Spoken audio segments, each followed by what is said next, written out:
Do you struggle with catastrophizing things? With overthinking? Having anxious thoughts?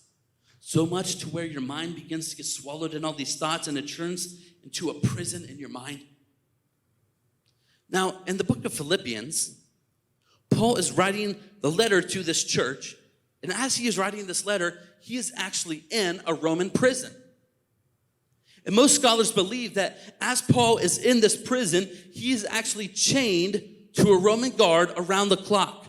And that these Roman guards would actually take 4-hour shifts being chained to him. So here's Paul in this prison, chained to a Roman guard. What do you think he's thinking? I know what I would think, but I think Paul thinks differently. I think Paul was probably thinking, God, this is a layup. This is a layup, God. Touchdown, home run. This is perfect. Because why? What was Paul's mission? In Acts chapter 9, we actually read about the calling of Paul, and God said that Paul's mission is 4 things. He said Paul would preach to Jews, preach to Gentiles, preach to kings, and the Lord would show him what great things he must suffer. Paul says this is perfect. I'm chained to a Roman guard. I'm going to preach to them. Paul says, I have a captive audience, literally. You know, I imagine that Paul, as he is in prison, you know, the guards are probably like, nope, Paul, not listening. But Paul, he's just chained to them, so he just tugs on the chain, pulls the finger right out of the ear. You know, I imagine some of the guards were probably like, I'm kind of interested for my shift today with Paul because he's saying some very interesting things. Some of the other guards are probably like, this guy will not shut up. He's preaching for 4 hours. Church, have you ever sat through a 4-hour message? Do you want to try that today? No? Okay. Paul says this is perfect. I'm going to preach to them. There's something about Paul. Even in Acts chapter 17, we see Paul and his friend Silas. They're in a prison. They're praising God. They're singing at midnight in a prison. The Lord allows an earthquake to happen. The jail doors swing wide open. Paul could have escaped his prison right there. He could have ended that temporary suffering right there. But he chose to stay. And as a result of that, the jailer says, what must we do to be saved?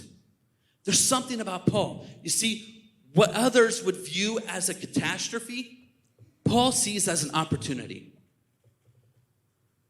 Isn't that interesting? Do you struggle with catastrophizing things? With overthinking? Having anxious thoughts? So much to where your mind begins to get swallowed in all these thoughts and it turns into a prison in your mind?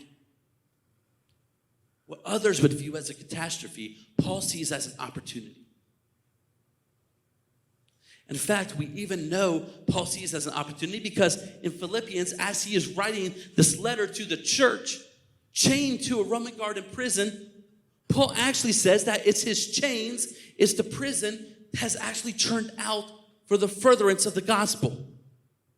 He says that his chains and his prison is actually a good thing because he is preaching to the Roman guard, and the guards are actually spreading the news of why Paul is there, spreading the news of Christ throughout the palace, throughout everywhere else. Let's read that. Philippians chapter 1 and verse 8. Paul says, now I want you to know something. He says, I want you to know, brothers and sisters, that what has happened to me has actually, what, church? Advanced the gospel. Yeah. Has actually advanced the gospel. So that it has become known throughout the whole imperial guard and to everyone else that my what? Imprisonment is because I am in Christ. Next verse he says, most of the brothers they've actually gained confidence in the Lord from my what? Imprisonment. And dare even more to speak the word fearlessly. Paul says they speak it fearlessly. They have gained confidence because of my prison. You know what scholars actually have discovered? They have actually discovered that the Roman imperial guard that he was chained to is actually what's known to be what's called the Royal Roman Praetorian Guard. they're the Roman Praetorian Guard. What the Praetorian Guard is actually this group of elite soldiers that serve directly to the king. They serve directly and work with the king. They are his personal bodyguards and special agents. The Praetorian Guard were the best of the best. I mean, we're talking, Green Berets, SEAL Team 6 of the Roman Imperial Guard. And these are the guys Paul is preaching to. They're the guys who are actually spreading what Paul is saying throughout the whole palace for everyone to hear, including the king. These guys were actually later nicknamed kingmakers. They were nicknamed kingmakers because they are responsible in part for naming the next rulers. They were directly with the king, and they are the ones spreading what Paul is saying throughout the whole place. Now listen, what was Paul's mission? His mission in Acts 9, if you get a chance to read Acts 9 on your own time, I encourage you to do that. It's about the calling of Paul and his mission. God actually tells Paul that his mission is to preach to Jews, preach to Gentiles, preach to kings, and the Lord would show him what great things he would suffer.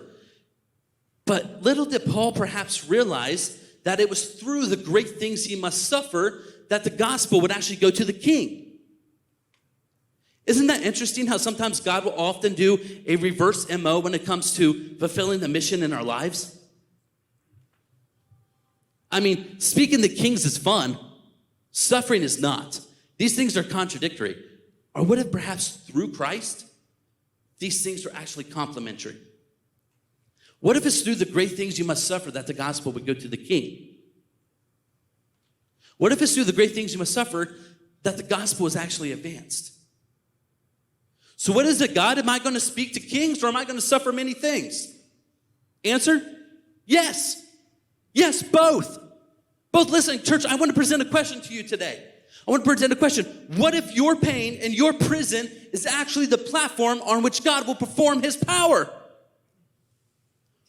Wouldn't that change your sense of loneliness? Dark thinking? Wouldn't that change your perspective? How you viewed your circumstance? What if it's actually the platform on which God is going to work through you?